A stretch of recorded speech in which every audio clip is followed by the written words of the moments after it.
Hola, muy bienvenidos a este nuevo capítulo de Las decisiones cuentan. Hoy día nuestro tema es ¿necesitamos terapia? Para ello estaremos con la psicóloga Vinca Jackson. Ella es una sobreviviente y autora del primer libro testimonial de abuso infantil en Chile y figura clave en la aprobación de la ley de imprescriptibilidad de los delitos sexuales en menores. Nos acompañará en unos minutos para hablar de la ética del cuidado y de los traumas colectivos. Ahora, como siempre, partiremos con el análisis de los datos de esta semana en la pandemia de Rafael González. Bienvenido, Rafael. ¡Charán! ¿Y vamos a ¿Cómo hacer pasar a estás? Gonzalo? Todavía no. También vamos a hacer pasar a Gonzalo. Qué gusto saludarlo. Hoy día estamos en un día cortito porque la doctora Claudia Saavedra no nos puede acompañar y un rato más se integra Michelle Deler. Ya, entonces Rafael. a ver, tengo que compartir pantalla. Voy a hablar cortito. Bueno, capaz que hable largo, sí. Uno promete y al final nunca cumple. Y ahí está. A ver, veamos. ¿Se ve, cierto? Siempre verifico porque como estoy con una pantalla. Sí. Ya, ahí está. Mira, la pandemia. La pandemia tan larga. Y eso que esto es solamente una parte, porque mi gráfico aquí parte en agosto del 2020. Ustedes conocen la otra historia, una súper curva. Bueno, esta la he mostrado otras veces al inicio del programa.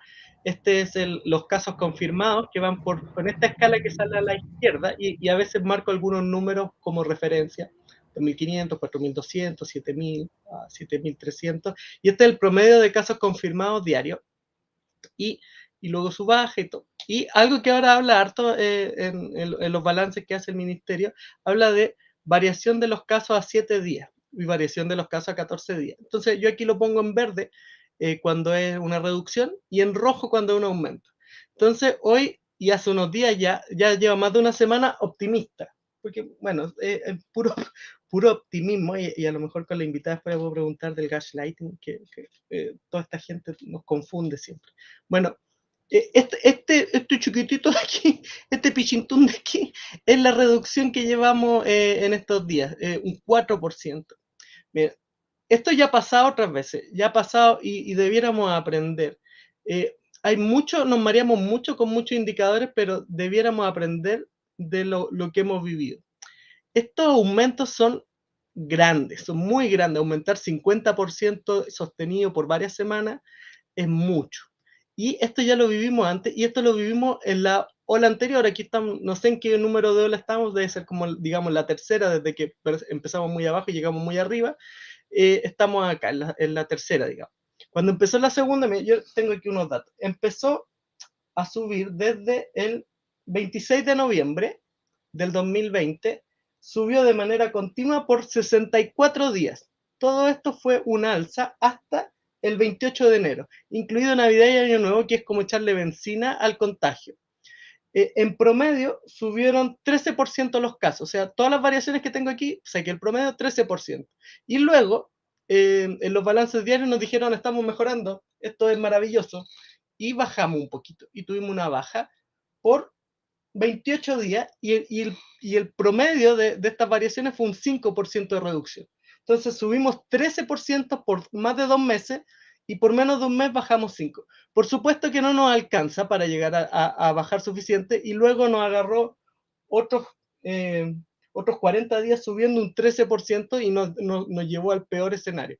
Y luego vino una pequeña reducción, y luego hemos tenido la mejor bajada que hemos tenido durante toda la pandemia, que durante 95 días promediamos un 18% de reducción.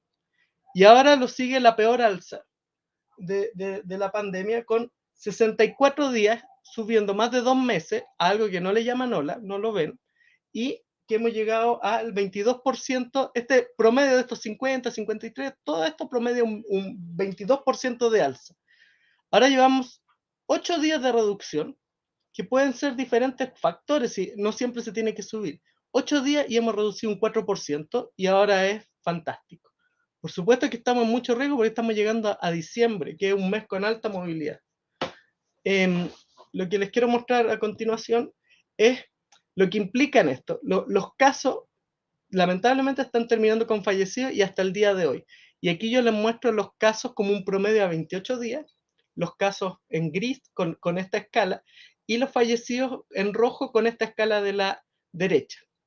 Más o menos, y esto va desplazado 28 días, más o menos en Chile al día de hoy está falleciendo entre 1,5 y 2% de los casos que nos informan. El último mes, esta no ola, que lleva más de 2 meses, han sido 83.000 casos nuevos entre personas confirmadas y probables. Es difícil predecir la letalidad de los casos, porque depende cómo se busque, depende de un montón de condiciones, pero uno podría esperar que esto siguiera subiendo más o menos en la misma tendencia que antes. Si eso se mantiene, durante los próximos 30 días podrían ser unos 1.250, 1.700 fallecidos durante el próximo mes. Ahora, finalmente, yo les dije, no me gusta devolverme, pero me voy a devolver una vez. Yo les dije que bajamos con un 18% de reducción en 95 días de promedio y subimos un 22%, la peor alza. Esto es como simétrico. ¿Y saben lo que estamos viendo ahora en fallecidos? Estamos viendo algo que parece una V corta. Estamos viendo de vuelta un rebote y llegamos a un mínimo de 7 fallecidos y ahora ya vamos más del triple en poco más de un mes. Y yo aquí lo completo con una proyección. Puede ser que por fecha de función, solo los fallecidos confirmados, porque también están por diagnóstico, solo por los fallecidos confirmados a comienzos de diciembre podríamos estar llegando a unos 40, pero el problema es la tendencia, esto se tiene que frenar, no podemos seguir subiendo así. Ese es el problema, yo estoy súper preocupado. Y bueno, eso con el reporte de hoy. Dije que lo iba a hacer más corto, pero después me arrepentí porque quería comentar hartas cosas. Eso, bueno, estoy silenciado, pero es como el...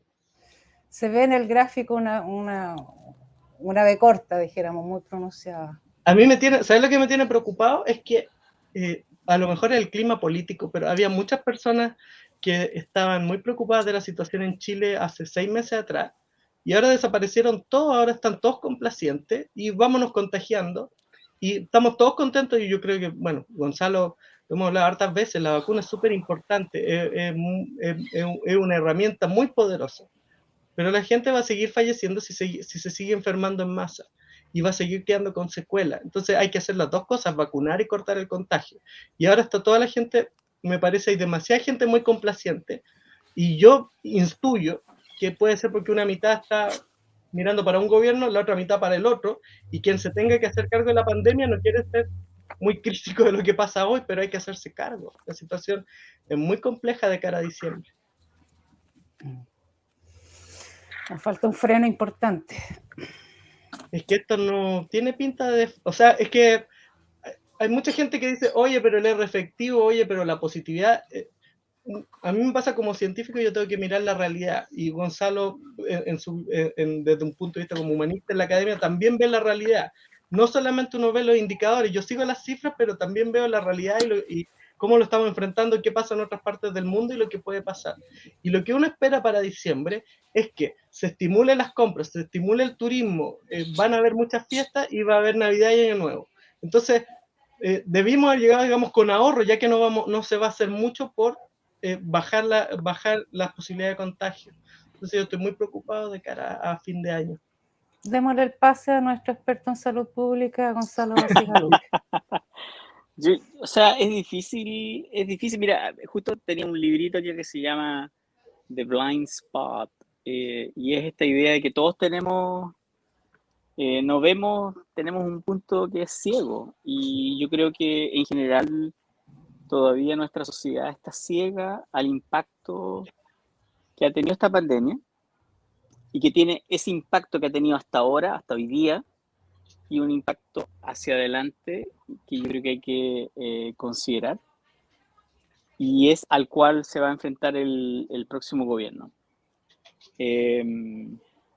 Lo segundo que quiero decir es que la situación en varios países es muy compleja. hay países que con altos niveles de vacunación que están enfrentando un aumento de contagios y un aumento de ocupación de camas UCI.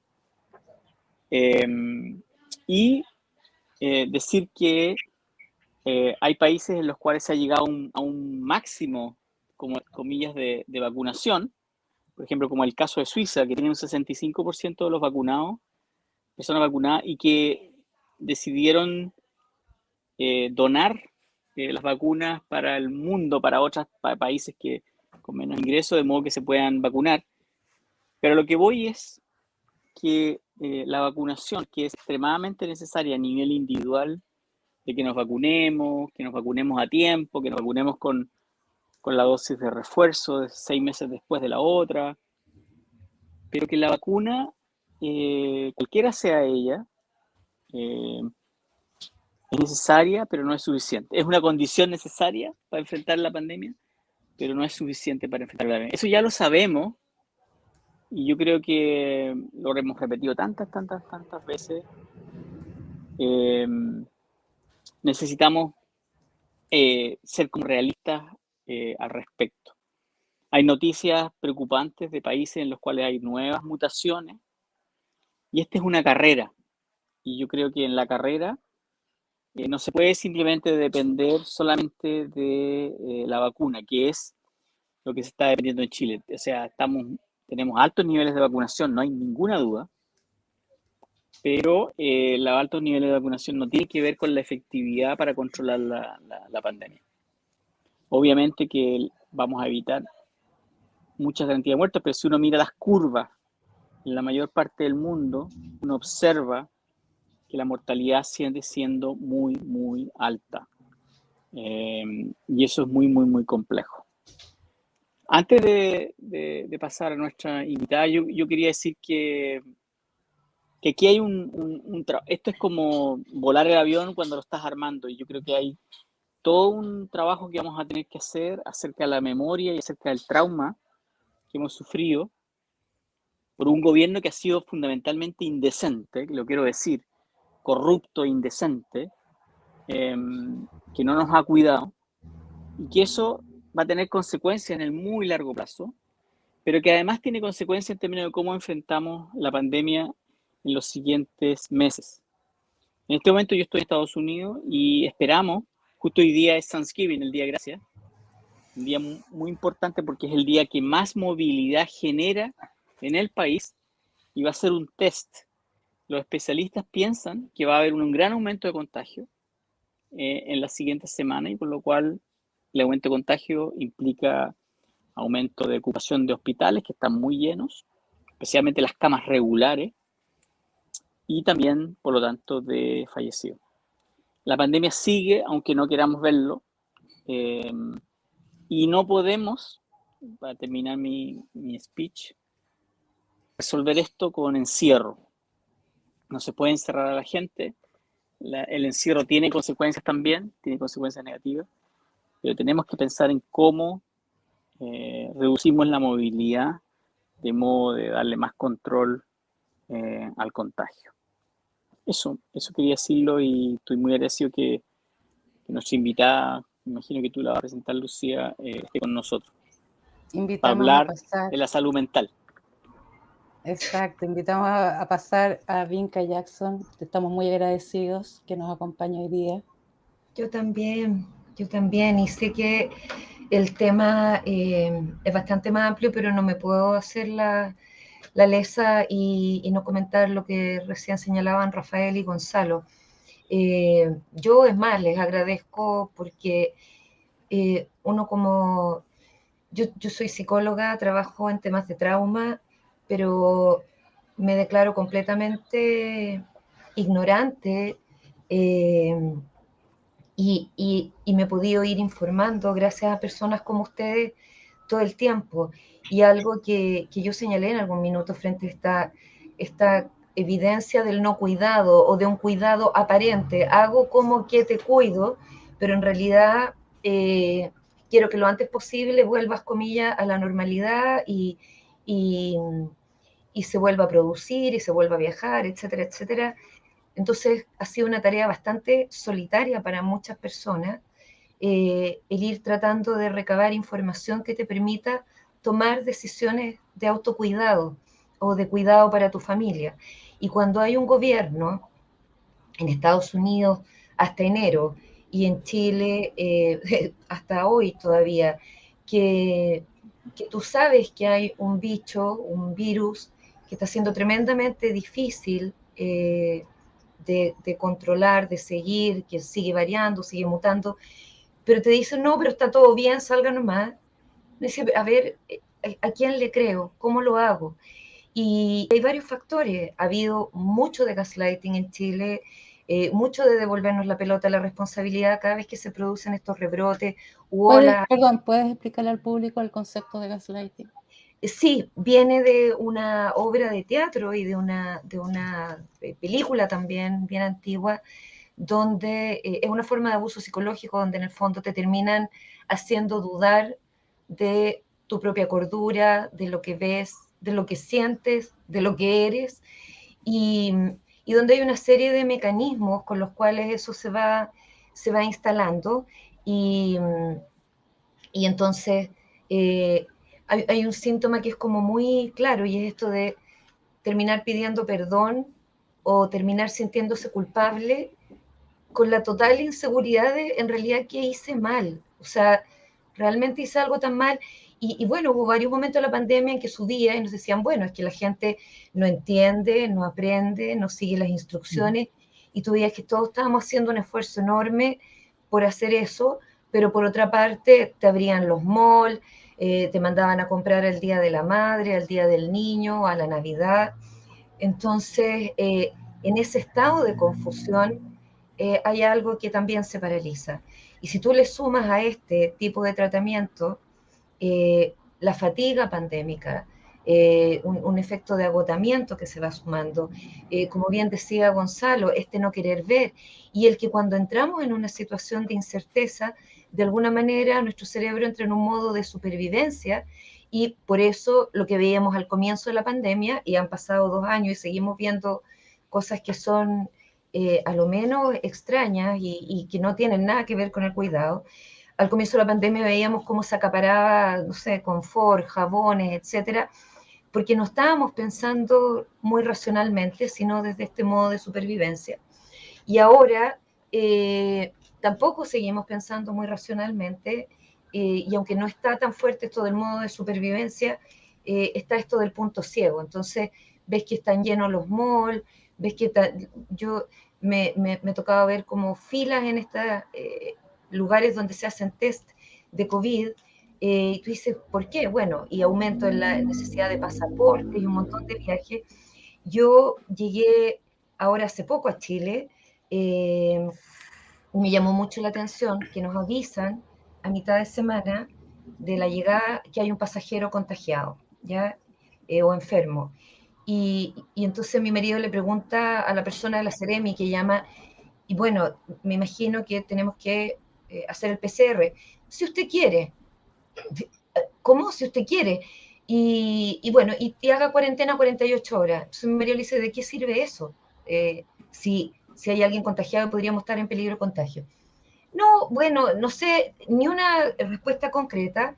Hicimos el PCR, seguimos en el encierro y todo ahí dice, nuevamente esta cosa como de la apariencia, de la bruma, de llegar a Chile, te hacen un PCR, pero en el fondo te sueltan porque ahora no hay cuarentena. Entonces nosotros decidimos hacer una cuarentena, pero al final termina esta responsabilidad en las personas, y si tú le sumas todos estos efectos, el gaslighting, la fatiga pandémica, los puntos ciegos, el trauma cronificado también, porque no es que nosotros enfrentemos una pandemia en un minuto en que Chile está estupendo o relativamente tranquilo. Estábamos en medio de un estallido que estaba vivo en ese minuto, que queda como un 2-3 momiaés frente a la llegada de esta pandemia, que es un nuevo remesón. Y bueno, y si lo miramos ahora a la luz incluso de estas últimas elecciones o de este último proceso electoral, también ha removido estas cosas en las personas. Entonces, Vinca, un segundo, es que precisamente de ese tema te quería preguntar, porque hoy día salió en los medios nuevamente en Chile se dispara el consumo de ansiolíticos automedicados. Sí. Se responsabiliza la pandemia por la falta de apoyo en salud mental, pero eso es algo, el tema de los ansiolíticos y la automedicación viene de hace décadas. Y precisamente quería preguntarte por esos conceptos que tú acabas de nombrar, que hay un trauma crónico en Chile. Entonces, ¿cómo eso nos está repercutiendo hoy en día?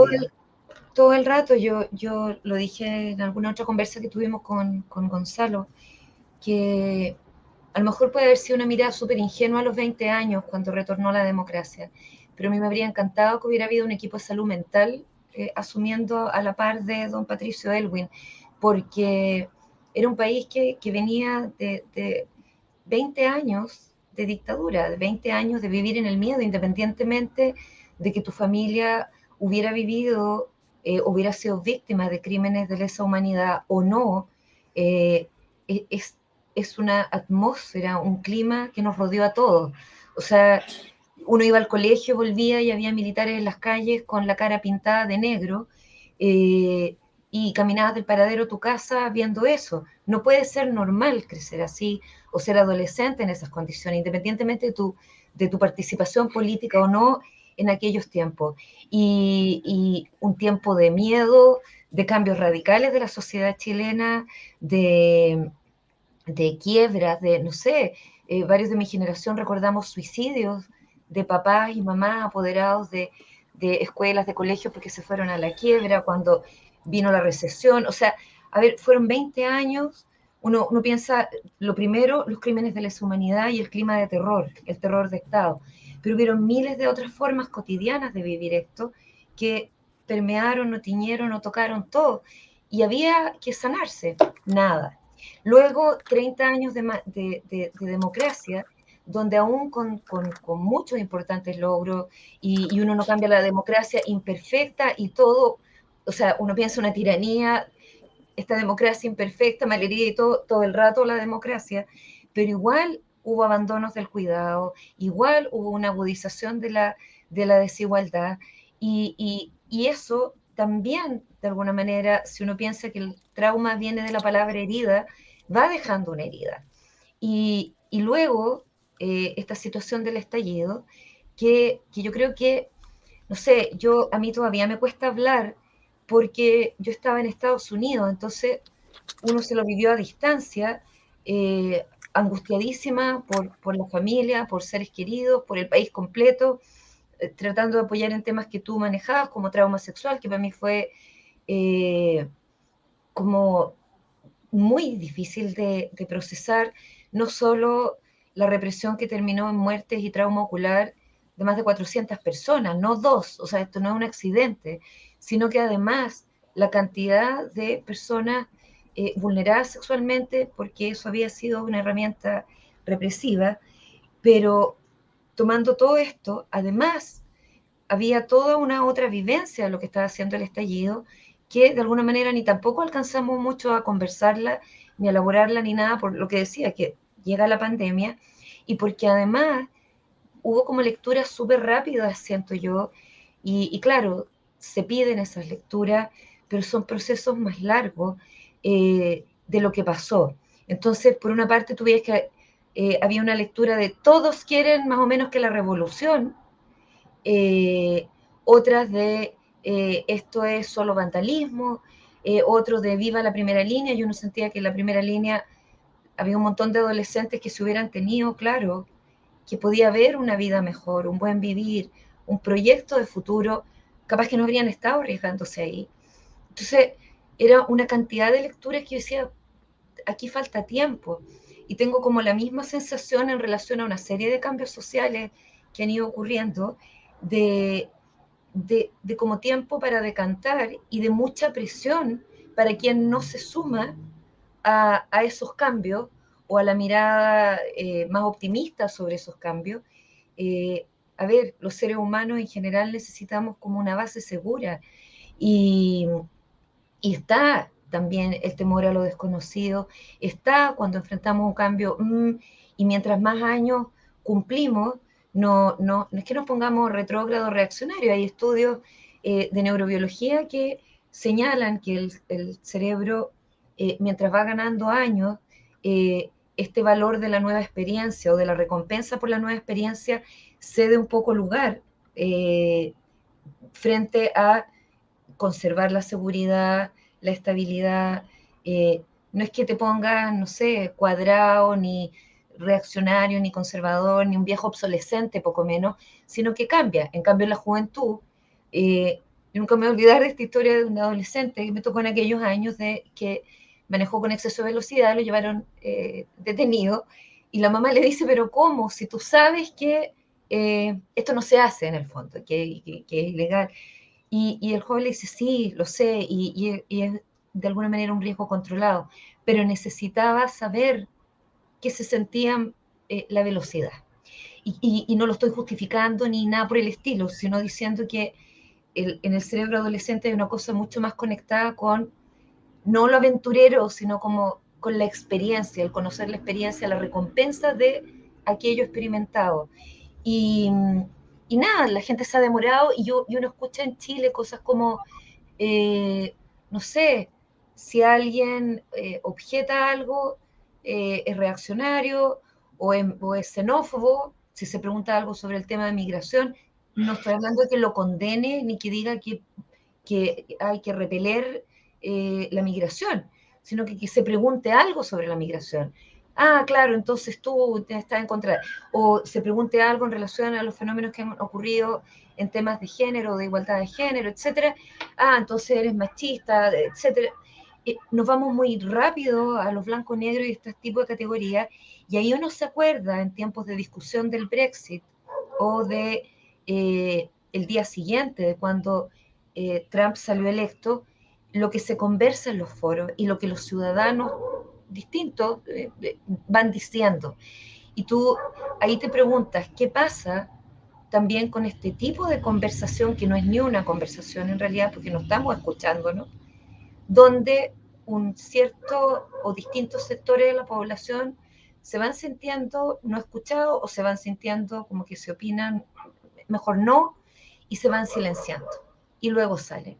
Yo para la época del Brexit me acuerdo haber leído el testimonio de varias personas en medios británicos, y había una señora que decía que ella bienvenía a la migración, que ella había vivido en su mismo edificio toda su vida, pero que de un tiempo a esta parte, aquellas cosas que tenían que ver con la convivencia, si había ruido, ponte tú, mucho ruido, fiesta hasta la hora del queso, ella podía decirle como al conserje o al presidente de la Junta de Vecinos, no sé, el equivalente, y presentar un reclamo y pedir, oye, pueden bajar la música después de tal hora porque hay que dormir, hay que trabajar, y eso era ok. Pero que si ahora lo hacía y resulta que la fiesta o la situación tenía que ver con una familia migrante, era inmediatamente acusada de xenófoba. Y entonces ella había dejado de reclamar. Y eso ella lo hacía como una reflexión pensando de por qué tantas personas se habían inclinado por esto del Brexit. Luego en la época de Trump uno veía también comentarios similares. Y a ver, no se trata de que uno adhiera necesariamente a esos comentarios ni nada, es que uno observe y dice, ok, aquí algo está pasando, que luego se convierte, como he escuchado una expresión estos días, en un boomerang de fierro que se nos devuelve. Y el tema, por simple que parezca, uno dice la pregunta, ¿necesitamos terapia? Yo me iría como a los elementos medulares de lo que son el encuentro y la terapia, y que tienen que ver con un espacio de acogida incondicional, donde, entre otras cosas, se escucha y se escucha todo, ¿ya? Y donde también se dialoga. Y eso ha sido difícil y creo que no se cultivó lo suficiente muchos años de democracia. Creo que las asambleas constituyentes o la AC en su momento fueron un avance o un signo positivo de ese tiempo. No sé dónde está toda esa experiencia recogida en lo que ahora se está haciendo con la convención, me imagino que ha de estar, pero no hay como muchas experiencias de encuentro Y hoy por hoy, uno cuando mira todos los procesos electorales, esto de la conversación y de la escucha escasea harto. Vinca, eso Rafael de la... precisamente quiere dialogar contigo, quiere hacerte una Ya. consulta al respecto.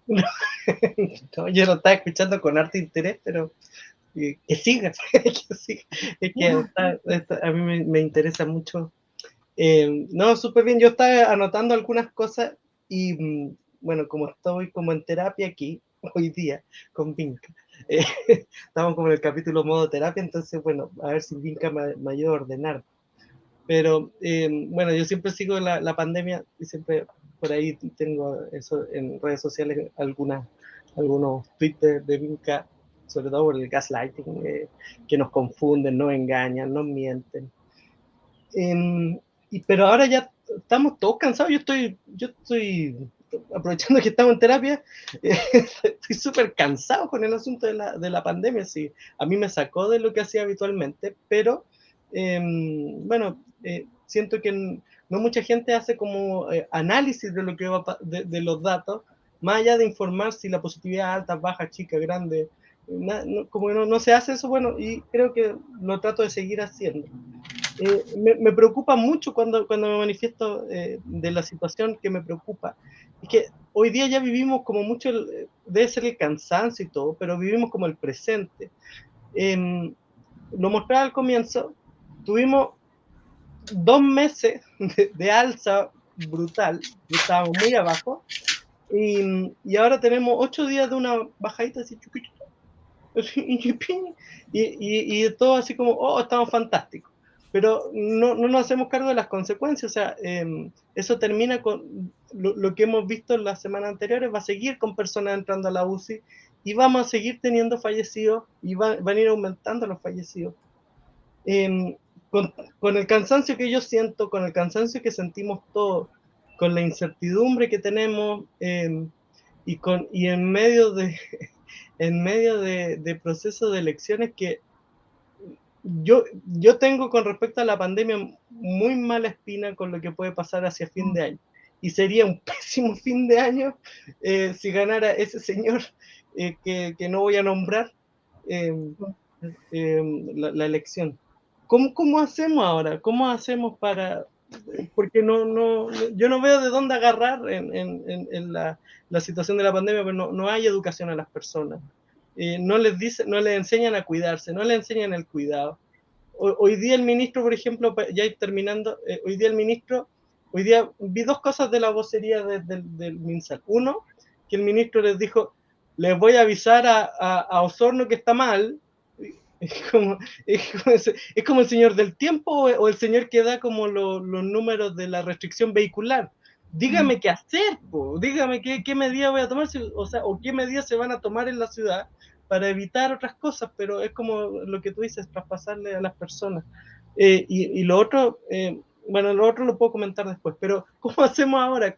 Yo no sé, yo veo como además estamos en medio de un acto, en medio del proceso eleccionario, y yo de verdad siento que todas las personas que opinaban algo de la pandemia y mostraban su preocupación desaparecieron, y ahora dicen, estamos vacunando, sigan vacunando, y se van. Pero nadie dice, paren de enfermar a la gente. Yo quiero hacer un mea culpa, que me lo anoté de hecho acá, Rafael, mea No. culpa. No, en serio, porque de lo que tú señalaste en la primera parte, porque, y tú dijiste ahora algo también, que uno se cansa. Yo estuve haciendo harto rato esto de no nos olvidemos de los muertos, etcétera, y de repente vino como un gran acto de recordemos los muertos y como que se acabó. Entonces yo dije, capaz que uno está dando puro la hora, ¿ya? Dando Y la creo, lata. o dando la lata incluso, o sea, párala. Y yo, viendo como, porque uno va viendo lo que va pasando también en otros lados y todo, decía, pero si esto no ha terminado. Y yo nunca me voy a olvidar de un artículo que leí, y lamentablemente no lo guardé, como en agosto del primer año, que decía, que creo que era en Israel, y que decía, este bicho, este virus, como que trae dentro de sí una carga, un arsenal nivel nuclear, pero nos está atacando solo con morteros o granadas. y menos mal, porque si empieza a desplegar toda su carga, y yo no se me olvidó nunca como esa figura, y dije, ok, aunque sea tentador esto de que se ve como todo más tranquilo y todo, no, hay que seguir atenta a los índices, seguir con la mascarilla, seguir repitiendo, pero hago un mea culpa también de un factor de cansancio que creo que hay que recuperarse prontamente y continuar en ese esfuerzo en que tú has sido súper constante, y yo lo agradezco porque pese a que estés cansado, no ha terminado. Y me abisma que hoy día veía que en Sudáfrica estaba apareciendo una nueva mutación, y claro, es bien entusiasta esto de la vacuna, pero si no se vacuna todo el planeta al mismo tiempo, el bicho sigue mutando y al final vamos a terminar como con muchas vacunas, y yo estoy dispuesta a ponérmelas todas. O sea, a mí no se me va a olvidar jamás que en mi familia yo crecí con un tío que era como de las pocas personas que uno conocía con polio todavía. Las vacunas han sido responsables de terminar con la polio, con la poliomielitis, no sé, tantas enfermedades, y me da terror los movimientos antivacunas, y me da terror que también lo que está pasando en elecciones, de que se nos olvida la pandemia. Yo creo que es un excelente momento para ponerse a volantear también de la pandemia. Y Te lo digo algo que... de las vacunas, que pues si lo puedes comentar. O sea, a mí yo encuentro que en Chile, y lo Gonzalo también debe estar de acuerdo, y lo que tú dijiste, yo pongo el brazo, todos ponemos el brazo para las vacunas y lo vamos a poner siempre, y Sí, tenemos esa gran cobertura porque la gente está dispuesta a vacunarse. Y yo encuentro que Chile ha hecho una muestra de madurez, de querer ir a vacunarse, y yo encuentro que deberíamos hablarle con madurez a las personas y decirles cuáles son las limitantes, porque si les decimos que esta cuestión nos transforma en unos blindados, que no nos pasa nada, solamente vamos a alimentar, aparezcan los antivacunas y tener algo que no teníamos antes. A lo mejor vamos a facilitar que luego algunos hablen, oye, a mí me prometieron blindaje y se enfermaron 10 personas, no sé, de mi familia. Entonces hay que hablarle con madurez a las personas, ¿no? Totalmente. Y apelando también a algo que yo creo que también nos ha jugado en contra. O sea, no son pocos años de un sistema neoliberal que otro así como fenómeno también de gaslighting, donde te dicen el que quiere puede, ráscatelas con tus propias uñas, el esfuerzo personal, el mérito, esto, y cada vez en ese discurso y el consumo como única gratificación, uno no habla de muchas más gratificaciones que eso en este sistema, y en eso se empieza como a evaporar lo comunitario, los vínculos, el amor, o sea, el amor que tiene un tremendo poder, o sea, el amor o el cuidado, o el amor con cuidado, el cuidado con amor, o el cuidado simplemente, que tiene un tremendo poder, encuentro yo, como de desmantelar o de cuestionar o de resistir un sistema que opera en base a números, o un sistema que en el fondo se ha ido como colando en la política pública de tal manera que de repente los psicólogos nos encontramos con que si no explicamos las cosas en plata, o sea, ya invertir $1 en educación preescolar se traduce en tantos dólares de retorno después, invertir tantos dólares en drogadicción. Entonces, ¿por qué tengo que estar? A ver, interesante aprender de economía, todo lo que tú quieras, ¿ya? Pero, ¿por qué si no hablo en este idioma no existe este problema, ¿ya? Y no existe lo que pasa con niños y niñas que han vivido abusos, o niños con necesidades educativas especiales, o con los niños y niñas que están en el sistema de protección, y al final, entre tener que traducir todo a número, porque ese es el lenguaje que se entiende, no el del cuidado, no el del cultivo de la humanidad, terminamos como olvidándonos también de todo eso. Entonces, claro, cuando algo como una pandemia justamente apela y necesita de ese sentido de vida en común, de comunidad, de responsabilidad mutua unas con otros, claro, uno piensa en el bombardeo así al que hemos sido sometidos por años de años de años, ahí como, yo me imagino así como todas estas ideas metidas así como hasta el último hilito e hilacha de nuestro cerebro. O sea, hay que como que deshilar y desenhebrar el telar completo, y escucho mucha gente hablarse de deconstrucción en relación a temas de género y todo, y digo, pucha, ojalá se hablara también en relación a esto, porque está metido ahí, y está metido firmemente cuando vemos que se cuestiona el tema de las pensiones solidarias. A mí me tocó participar de una conversa poco antes de partir, donde se hablaba del tema de pensiones allá en Estados Unidos, y con profesores, qué sé yo, y bueno, pero ¿cómo va a recibir la misma pensión o jubilación un señor que trabajó en el McDonald's que un premio Nobel? Y como no viendo ninguna red de interconexión en esto, ni ninguna como engranaje de interdependencia de todos. O sea, a lo mejor, no sé, pues, desde como esto de los 6 grados de separación, a lo mejor ese señor pudo pensar su teoría y todo, justo porque en la mañana se compraba un bollito en el McDonald's, o el otro señor se encontraron y ocurrió una idea magnífica. Mis mayores maestras tienen 90 años, o sea, y no se me ocurriría cuestionar, porque además yo veo la jubilación como un derecho, o sea, es como la rotativa así de, todos hemos ido aportando a esta sociedad desde distintos lugares, y todos podríamos ser acogidos y cuidados, un poco, perdón la mirada doméstica, pero como si tú lo llevas a la casa, no sé, todos cuidamos de los abuelos cuando envejecieron, porque necesitaban más cuidados, y eso no los hacía ni menos dignos, ni menos personas, ni menos nada, y también cuidamos de las guaguitas que venían llegando, y luego los que crecieron, y sucesivamente. Yo creo que esa mirada es la que le metió así, pero un campo minado y una bomba gigante, el sistema en el que vivimos. Entonces, claro, uno dice, ¿cómo la gente no entiende, no es más solidaria? Pucha, si uno mismo de repente tiene que hacerse ciertas preguntas y mirarse al espejo, no es que la tenga que andar compartiendo con todo el mundo. Y honestamente decir hasta dónde realmente tengo esta mirada, estoy dispuesto a compartir.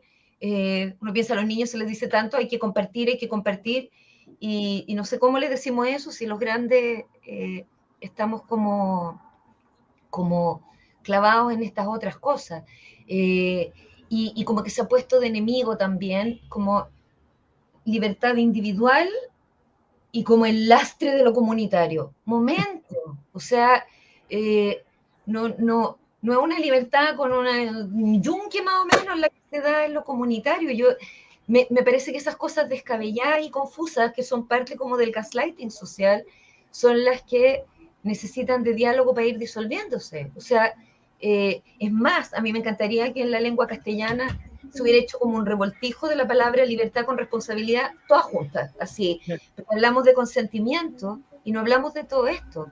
Y responsabilidad tiene que ver con responder a mí mismo, a otro, y claro, uno ve como mucho, me abusaron, yo tengo derechos, yo aquí, yo allá, pero la otra parte de lo que se necesita para vivir en común, en sociedad, con otro, a no ser que tengamos como 6 billones de islas en el planeta y archipiélagos para vivir solo. Es complicado, y yo creo que ahí falta el diálogo de preguntar por qué, por ejemplo, cada quien vota u opta por una cosa u otra, y no nos hemos dado esa conversación, simplemente hemos como creado estancos.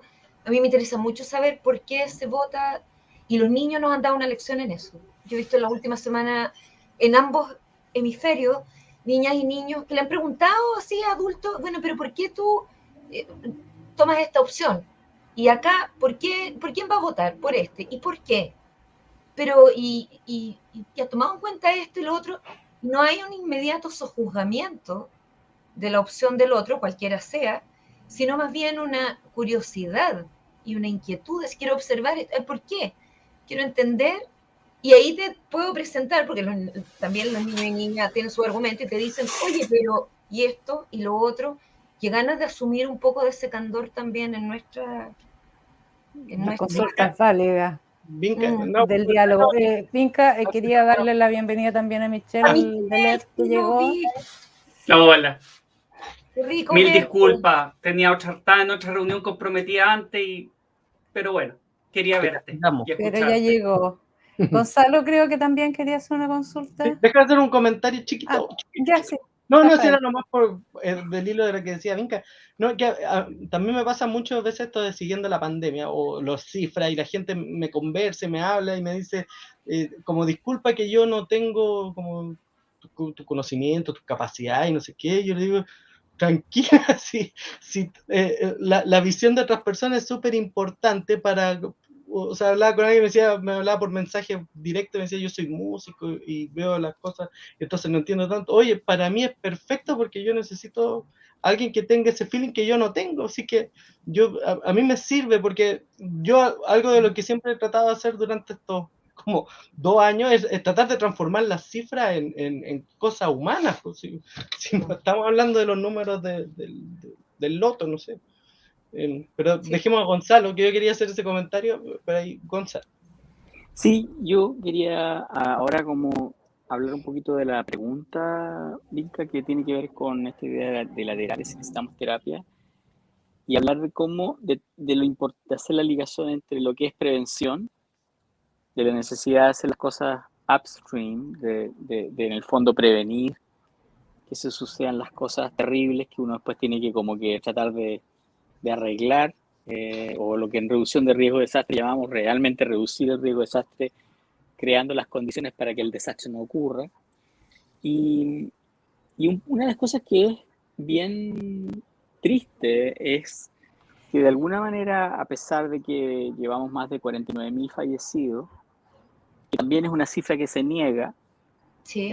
cuando hablamos de los 49.000 fallecidos, la gente dice, ¿pero dónde sacaste esa cifra? ¿Por qué estás exagerando? Son solamente 38.000.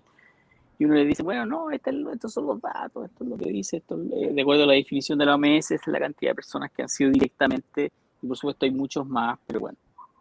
Pero más allá de eso, es esta idea de cómo, por un lado, hacerse cargo del impacto que tiene el que fallecieran tantas personas, el poder aprender de eso para decir, bueno, ¿qué tenemos que hacer ahora o en el futuro para prevenir que eso suceda upstream? Que es una cosa como, en el fondo, cuando yo siempre digo la terapia, siempre es una buena, no solo te ayuda a poder trabajar lo que te está pasando en el presente y en el pasado, pero te ayuda a prevenir en el futuro. En ese sentido, la mejor terapia es la que es preventiva, ¿no? Es la que te ayuda como a tener una mejor capacidad para responder hacia el futuro. Y en ese sentido, yo creo que una de las cosas que estábamos hablando al principio también, que este cansancio pandémico que nos afecta a todos, o sea, todos quisiéramos que esto terminara hoy.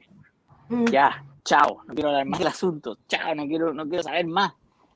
Y en vez de ser el Pepe Grillo todos los días, oye, esta cuestión, hay que usar mascarilla, hay que lavarse las manos, hay que estar en lugares ventilados, y que uno parece como más repetido que no sé qué cosa, como si a uno le gustara el asunto, pero cómo aprendemos de esta crisis justamente para prevenir que se vuelva a repetir. Y te quería preguntar, porque en el fondo tu trabajo que en el área de abuso sexual, del abuso de los niños, de la negligencia, hay mucho de esto también. O sea, no es solamente reparar lo que sucedió, pero es tan importante, más importante es como prevenir que esto se suceda, esto tan doloroso se suceda, que volvamos a tener que vivir el dolor, digamos. Sí, gracias Gonzalo. Pensaba, bueno, yo también tengo experiencia como paciente por ser sobreviviente de abuso sexual infantil, incesto, etcétera. Y efectivamente yo creo que la terapia de reparación fue la mejor escuela también de prevención para la maternidad, en el vínculo con mi hija en ese minuto única que tenía, ahora son 2. Y es exacto lo que tú dices, como el trabajo terapéutico, cada cosa que hacemos que tiene que ver con la sanación, con la resignificación, con el afrontamiento de algo, está ayudando quizá en esta mirada de doble tiempo, presente, futuro, a evitar daños sucesivos. Ahora, yo estoy un poco turulata o fatigada también con lo que tú señalabas, o sea, 49.000 muertos, 38.000, 1.000, o sea, debería importar, y me ha remecido harto que no sea así también. Y por otra parte, el segundo remesón fuerte, que perdón que lo mencione entre medio de todo esto de la pandemia, es que Chile votó una ley de imprescriptibilidad del abuso sexual infantil que incluso más valor del que pueda tener en la propia como apertura de la puerta de la justicia, que estaba cerrada para las víctimas a partir de cierta edad, justo cuando ni siquiera habían logrado empezar a elaborar muchas de ellas o verbalizar lo que habían vivido, también era una mirada hacia el futuro en la prevención, era decir, esto sí importa, esto sí es un crimen que va a ser perseguido, esto sí va a tener consecuencias, no basta con arrancarse fuera del país y esperar la prescripción y declarar el sobreseimiento y haber destruido no sé cuántas vidas a lo largo del camino y luego no pasa nada.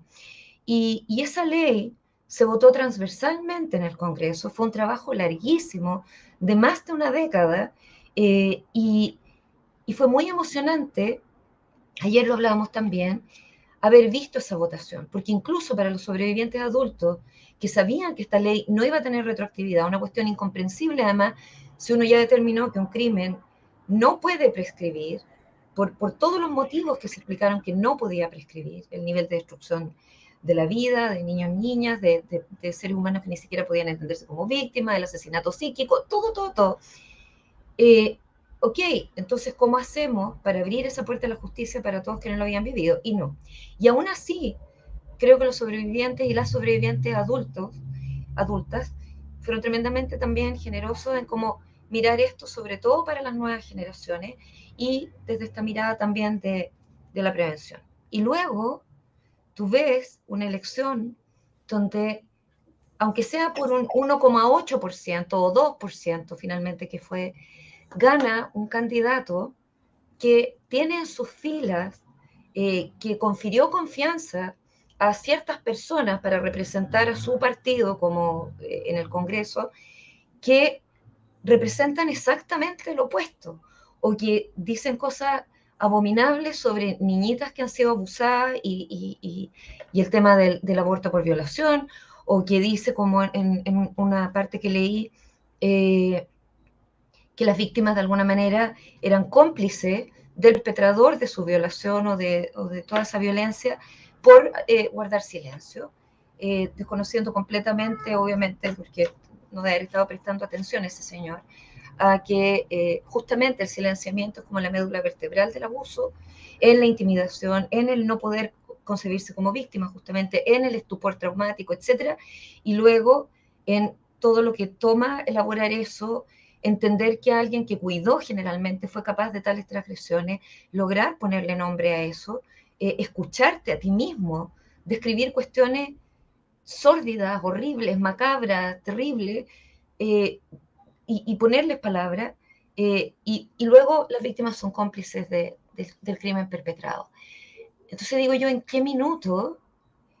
Y lo digo con muchísima pena por una parte, y por otra con mucha fuerza también que te sale, así de, ¿en qué minuto nos distorsionamos tanto? ¿En qué minuto esta necesidad básica, que yo la entiendo y la comparto, de estabilidad, de seguridad, de no violencia, etcétera, pasa a contradecirse a sí misma justificando otras violencias? O sea, bueno, no quiero vivir en la violencia, pero estas pocas otras violencias las vamos a permitir, o son aceptables, o por último, ya no le pongamos tanto color y dejémoslas ahí.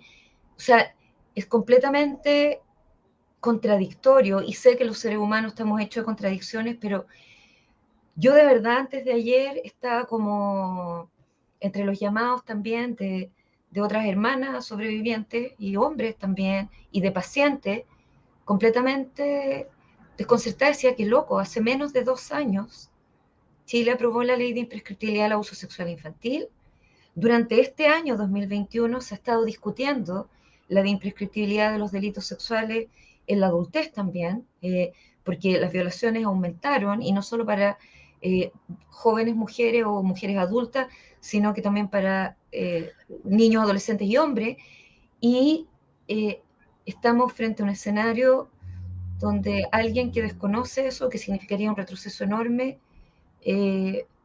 podría llegar a ser electo, y ahí viene la otra parte como de la convicción y de pedirle realmente a papás, a mamás, a todos aquellos que apoyaron, por ejemplo, estas leyes o la ley de imprescriptibilidad del abuso sexual infantil, que fue algo que además creo que también era como, este es un país al que puedo querer, este es un país en el que me puedo sentir, del cual me puedo sentir más orgulloso y no indefenso, etcétera. Piensen, por favor, al momento de votar.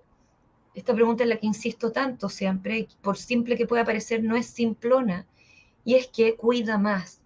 Y la respuesta puede ser no la más perfecta, la más ideal, pero hay una cuestión tanto mamífera como emocional, como racional y cognitiva que somos capaces, yo creo, de observar y decir, ok, definitivamente, o que cuida menos. Esto cuida más y esto cuida menos. Y aunque no me satisfaga al 100%, yo no estoy ni de acuerdo ni con mi hija ni con mi marido siquiera al 100%. Y aunque tenga objeciones y reparos, es lo que entraña menos daño o menos peligro y menos indefensión.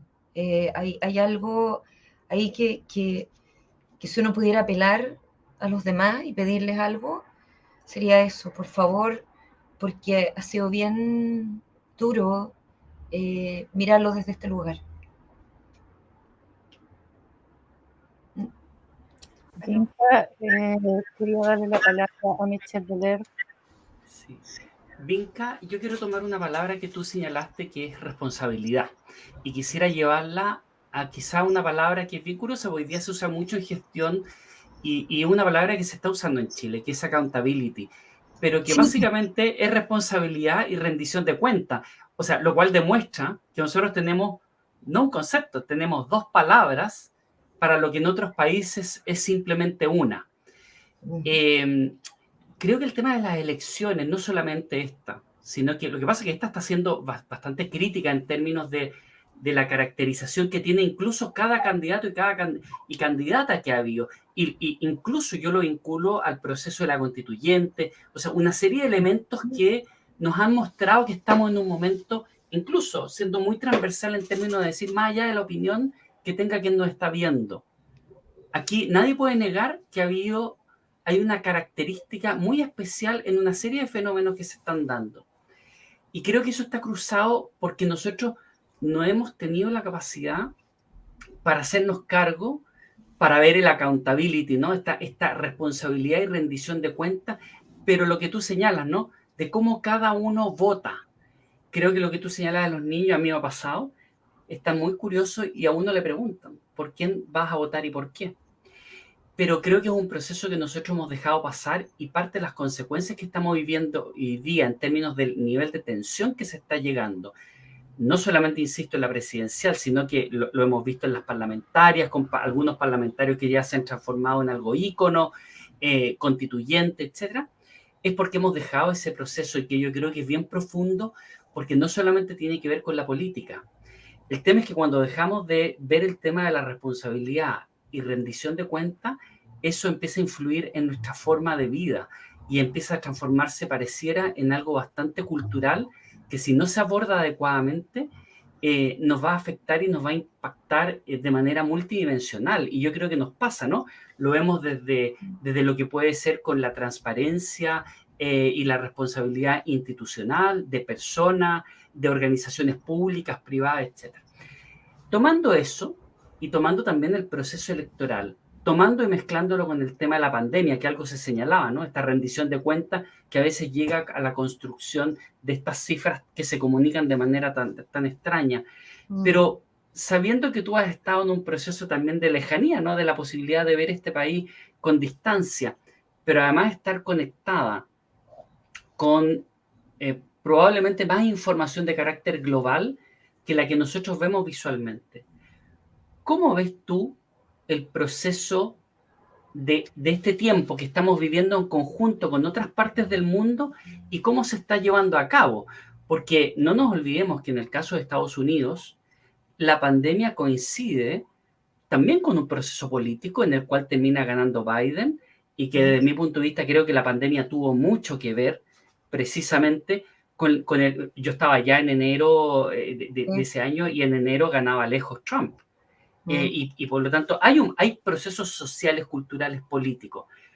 ¿Cómo ves tú que esta palabra accountability, de responsabilidad y rendición de cuentas se está manejando en otras partes del mundo? Algo que tú pudieses destacar en estos procesos sociales y culturales, y cómo versus se está tratando en Chile, y qué nosotros podríamos tomar como quizá una luz guía, una buena práctica, algo en lo cual quizás desde lo cotidiano, que puede ser hasta lo electoral, podríamos, por ejemplo, nosotros llamarnos la atención, porque estos procesos no hay sincronía necesariamente para el mismo lado en estos procesos, porque además que creo que nuestro proceso está muy vinculado con América Latina, y ahí sí que está más sincronizado el proceso.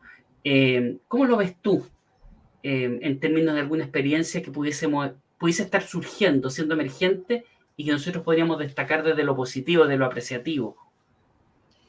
Si el punto de contraste es Estados Unidos, yo no tengo todavía como, o sea, a ver, creo que es un país donde efectivamente existe más accountability y tú lo percibes en cuestiones bien cotidianas, como que no sé, voy a poner un ejemplo hasta a lo mejor frívolo o farandulero, pero cuando ocurrió este escándalo de la plata que se pasaba como por debajo de la mesa a las universidades, uno vio que gente muy conocida terminó denunciada, juzgada, haciendo trabajo comunitario, etcétera. No veo eso en la situación del expresidente, que prácticamente hizo un mini golpe de Estado en el Capitolio en enero, cuando tú estabas justamente allá, y todos estábamos tiritando porque nadie parecía como dimensionar la gravedad de esto, y como hasta el día de hoy no hay accountability, ¿ya? Ni una responsabilidad, o hay pequeños avances, pero uno ve que la cuestión puede pasar igual impune. Y creo que en relación a esta palabra, la responsabilidad, el accountability, el hacerse cargo, el rendir cuentas por los propios actos, una que nos ha entorpecido mucho la vida y que lo hace bien difícil es la impunidad. Llevamos coexistiendo con impunidades hace mucho rato, y eso es también un problema cuando uno piensa en el acompañamiento de las nuevas generaciones, y va haciendo el camino con ellos también. Entonces, en esta mirada, como lo que decía Gonzalo también, de doble tiempo, de lo que repara hoy y previene para mañana, lo que cuida hoy y cuida mañana, de lo que vas aprendiendo de responsabilidad hoy, que tiene que ver con también el cómo respondes el día de mañana. Y es súper difícil en un contexto donde la impunidad no solo es como muy cotidiana, muy frecuente, sino que hasta es felicitada o ensalzada, o sea, como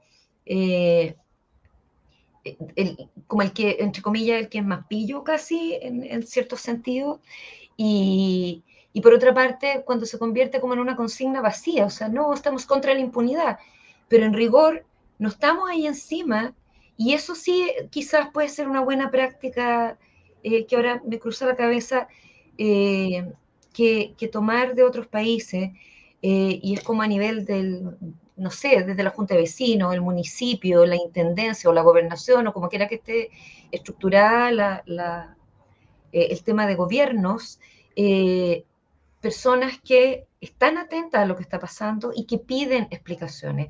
Explicaciones no en el sentido de cómo es posible, en la agresión, no, a ver, usted, su mandato es este, su responsabilidad es este, y no la está cumpliendo de tal y tal manera. Y cuando tienes un número suficiente de personas atentas, algo pasa también del otro lado. O sea, hay mecanismos también de accountability que se podrían pasar a llevar, pero es menos probable cuando las personas están atentas. Creo que la atención, que también es una como condición esencial del cuidado, uno cuida porque está poniendo atención, tiene mucho que ver con el cómo vivir la democracia, proteger todo. Y pidiendo esta rendición de cuentas. A mí de repente me suena que cuando uno habla de responsabilidad está hablando de algo antipático, un lastre, o cuando pide justicia, quiere ser vengativo, y cuando uno dice que se aumenten las penas o que no haya, por ejemplo, beneficios para agresores sexuales repetidos en el campo en que yo trabajo, no es desde la rabia y el desquite ni nada, tiene que ver también justamente con esto, con el hacerse responsable. Y hay algo muy lindo que también es otra buena práctica, no solo este como compromiso o involucramiento de las personas, que yo veo que es como la posibilidad de integrar, como de mirar no todo binariamente o antagónicamente, y pensaba en los baby courts o en las tribunales de temprana infancia, que es un tema en el que me interesaba mucho allá, porque frente a casos de maltrato físico, abuso sexual infantil, negligencia, abandono, etc., no existe una como desistencia de la justicia tiene que operar, tiene que haber consecuencias para papás o mamás que han incurrido en estos delitos, y también sanciones, etcétera, pero de la mano hay otra mirada que dice no se le puede negar a estos papás y a estas mamás, y estoy hablando en un caso de, no sé, ofensores sexuales crónicos, pederastas, pedófilos, etcétera, hay obviamente un cierto marco en el que esto está definido, pero estos papás o estas mamás o estas personas o estos cuidadores, por ponerlo en una categoría más amplia, tienen que ser apoyados también, porque hay una mirada como histórica, ok, esta persona que golpeó, que maltrató a sus hijos, ¿qué historia trae? ¿Qué historia de cuidado o de faltas totales de cuidado trae? Ok, entonces hay otros abordajes paralelos, terapia, apoyos en la casa, etcétera, que van de la mano de esto. Y a mí me llama mucho la atención, más que solamente la implementación de esto, el cómo se comunica, se conversa y se piensa, porque a la base hay una mirada de la condición humana donde puedo hacerte accountable o responsable de lo que has hecho, aunque me parte el alma, aunque entienda que usted lo trataron mal de chico, tuvo una mala historia, pero aquí hay el daño de un niño y esto en las reglas de convivencia social, en la justicia, en la manera en que nos organizamos, tiene una sanción, pero entendiendo eso también y entendiendo que somos esencialmente falibles, que también traemos nuestras vulnerabilidades y todo, eso se atiende al mismo tiempo. Creo que eso es una buena manera de verlo. Acá siento que todavía la pregunta en relación a muchos niños y niñas del sistema de protección es ¿y dónde estaban esos padres? Y como, o incluso en cualquier lado, se cae un niño y dónde estaba esa madre, ese padre, y claro, ahí cerramos la puerta. En Estados Unidos hay teléfonos, Gonzalo también lo sabe, donde pedir ayuda, no solo en situaciones extremas de me quiero suicidar, ¿ya? O estoy viviendo violencia o un asalto, un 911.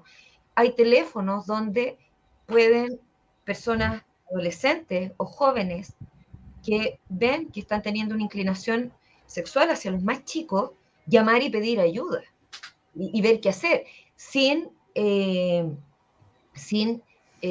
como el miedo de que la primera respuesta va a ser degenerado, depravado, etcétera, porque la idea es como capturar, o sea, como atraer o retener a esa persona que llama para hacer algo a tiempo.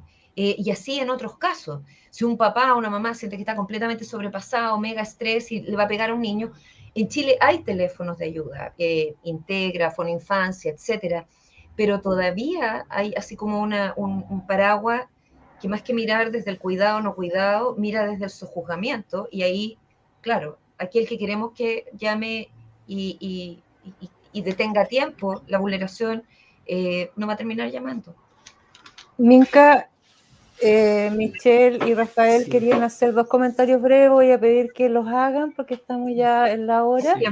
Sí. Y ahí damos a tus respuestas finales.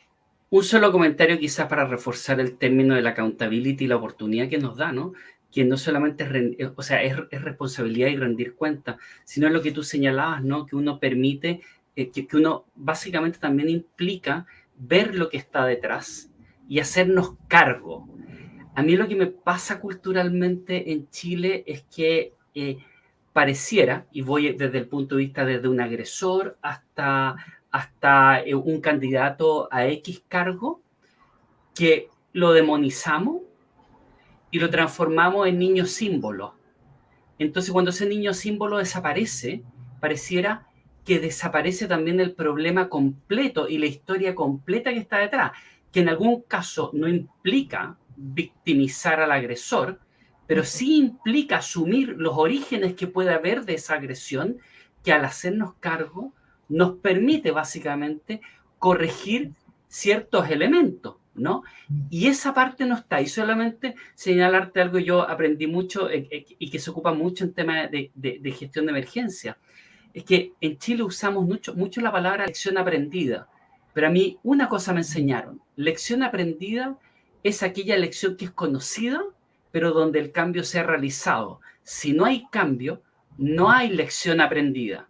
Nosotros esa parte no la ponemos encima de la mesa y por lo tanto creemos que solamente muchas veces con el tema de haber hecho un buen diagnóstico de lo que ocurrió, decimos, no, es que aquí está el libro de lecciones aprendidas. No, ese documento no sirve si es que no hay cambio. Y ahí está el desafío de responsabilidad, de rendición de cuentas, que nos lleva finalmente al hacernos cargo. Exacto. Oye, viste, siguiendo la pauta que nos dice la jefa, sigo yo, después viene Vinca. Ya, no te pongas, jefa Lucía, ya voy. Oye, no, un comentario de Héctor Morales, Héctor Gómez, que nos acompaña. Entonces viene al cuento, así que lo aprovecho a leer. Mira, no se entiende por qué en Chile las personas se ven como un activo, como un mueble. Si fallecen, se hace control de daño. Es parte del modelo que tenemos, el más neoliberal del mundo. Y luego agrega, en Chile 50.000 fallecidos y entre 100.000 y 200.000 secuelados, uno puede hacer algunas estimaciones, miles de huérfanos. No importa lo que interesa es que la economía subió más de un 10%, un país ganador. Y voy a meter un comentario mío, así como que lo hubiera metido por YouTube y me estoy autoleyendo. No, me llama la atención que las autoridades no nos digan, no hablen con la verdad, que yo creo que eso es parte del cuidado, ¿no? Y, absolutamente. Hoy día en el balance diario le preguntaron le preguntaron y contestó la subsecretaria. Preguntaron, bueno, la vacuna CanSino, mucha gente que viaja a Estados Unidos tiene problemas porque no está validada por la OMS. Entonces, ¿qué tiene que hacer? Bueno, y la subsecretaria le dijo, bueno, lo que tiene que hacer es que esa persona se tiene que poner la dosis de refuerzo y ir a meterse a vacunasespeciales.cl, no sé, de una página, y luego 28 días después ponerse otra dosis. Entonces, debería haber dicho la cosa la firme, al pan, vino. La vacuna tiene sus pruebas científicas, incluso se hicieron pruebas acá en Chile. La OMS no la ha autorizado por diferentes razones, eso tiene que ver, pero el país de Estados Unidos u otros países no la reconoce. Entonces, hay que vacunarse con una vacuna nueva, con otra vacuna que la reconozcan, esquema completo. Pero hacen el tremendo enredo de que vacuna refuerzo y acá, allá, háblenle con la firme, si eso no depende de nosotros, que lo apruebe la OMS y no lo reconozca otro país. Fue así nomás. Pero hay que hablar con la verdad a la gente, porque la gente está dispuesta a vacunarse y es parte del cuidado hablar con la firme, ¿no? Sí. Ahí termino. Vinca, No, y agregar en el punto de COVID que algo de lo que no hemos hablado suficiente es de las secuelas, porque por una parte están las vidas perdidas y ahí uno vuelve a la pregunta de, ¿son todas las vidas bienvenidas? ¿Son todas las vidas igualmente llorables o hay algunas que duele menos perderla y ya? Y eso lo encuentro terrible, lo decía antes. Y lo otro es hablar de lo que significa haber tenido COVID y hablar de las secuelas también y que todavía se están entendiendo como esto es un fenómeno nuevo. todo lo que es long COVID, hace poco, Gonzalo quizás también lo vio, este estudio en California de cuadros psiquiátricos en adolescentes, y yo presumo que los informan cuando ya son un cierto número, porque obviamente si es 1, 2, ya cuando pasa a ser una preocupación se informa. Entonces, también como jugando con la vida de los que quedan vivos y secuelados, y nadie habla de eso, el Ministerio de Salud mutis, porque también eso ayuda a entender que la vacuna es una protección entre varias otras, y que igual hay que evitar el contagio y controlar el contagio, esa es la responsabilidad de todos, pero de una autoridad sanitaria como la gente, y de estos son los posibles daños, porque, como decía Rafael, al pan pan, vino vino, o sea, no es solo morirse, no es solo terminar conectado a un ventilador, y no es solo un par de X secuelas, son varias otras que se están todavía como estudiando, porque igual es un fenómeno relativamente nuevo, aunque ya 2 años parecen como 20, o sea, yo ya siento que estamos como en 2030 después de esto. Y como decía Gonzalo, de ir viendo otras formas de ir como aportando en la salvaguarda, que no es solo a lo mejor el encierro total, pero el encierro total igual ha ayudado en algunos lugares. ¿Y qué pasa con el tema del trabajo? Yo no entiendo todavía cómo hay gente que podría seguir trabajando telemáticamente, quizá no se mantiene eso un rato. Creo que en Estados Unidos esa es otra buena práctica que pienso que vale la pena rescatar, el trato de adultos y de saber que no porque uno esté telemático va a estar, no sé, pues flojeando, y no porque marca la tarjeta de entrada y de salida más o menos, es más responsable, porque mucha gente quizás no tendría que estarse desplazando todos los días, y así ayudamos a que no existan encierros como los que han tenido tantas consecuencias, o encierros o cuarentenas de otra manera, por ejemplo, para lo que han sido los niños, niñas y adolescentes. No sé cómo les devolvemos todos años, además. Vinca, quería hacer unas palabras al cierre, Gonzalo Bacigalupe, y le pido a él también que despida el programa en esta ocasión. Sí, gracias, Vinca, por asistir al programa. Yo creo que el COVID tiene como tantas dimensiones. Siempre digo que el trauma y la memoria no solo tiene que ver con poder hacer una buena psicoterapia, sino que poder tomar decisiones colectivas sanas. Yo creo que en ese sentido la elección del 19 es una elección acerca de: ¿vamos a elegir a alguien que nos da la posibilidad de estar más sano, o vamos a elegir a alguien que nos va a poner en una situación más compleja y traumática? Te agradezco que hayas venido. Hay muchos temas que yo creo que se pueden deducir de lo que tú planteaste. Estamos en un momento súper difícil. Uno siempre piensa que el momento en que estaba era más difícil, pero bueno, estamos en un momento incluso más difícil. Y bueno, seguimos, a pesar del cansancio. Gracias a todos. A ustedes. Chao, chao. Gracias.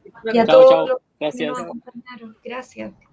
Chao, chao, que estén bien. Chao.